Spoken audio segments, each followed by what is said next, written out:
Hello everyone, I have a quick one for you guys today. So I'm going to be showing you real quick how to remove that excess epoxy when you are blinging out a cup. So as you can see right here around my little Stanley Bear logo, you can see it's a little shiny. That is that extra epoxy I don't need and I want to remove because I don't want it to dry and cause me problems when I continue to bling out the rest of the cup. So as you can see there, I have my super handy dandy cheap Q-tip and I am already removing the excess epoxy.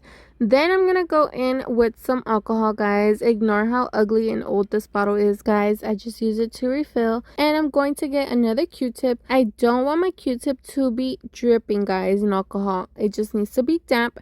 And I'm gonna go over whatever epoxy is left very carefully, just rubbing it off. As you guys can see, I'm working right around the bear, touching the rhinestones but not rubbing them. I'm just rubbing where that epoxy is. The key to do this right is to get it while that epoxy is still at least a little bit fresh.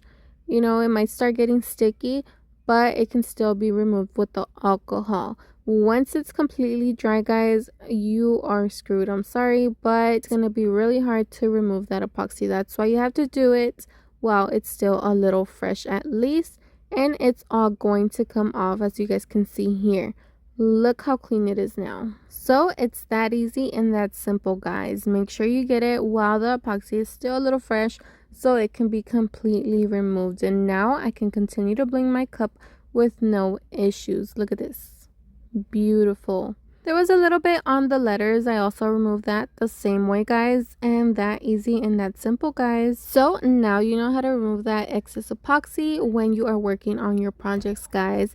Thank you guys so much for watching. I hope you guys enjoyed this video. I hope you learned a little something. Like and subscribe. Go check out my other DIY videos, guys. Again, thank you guys so much for watching, and I'll see you guys in the next one. Bye.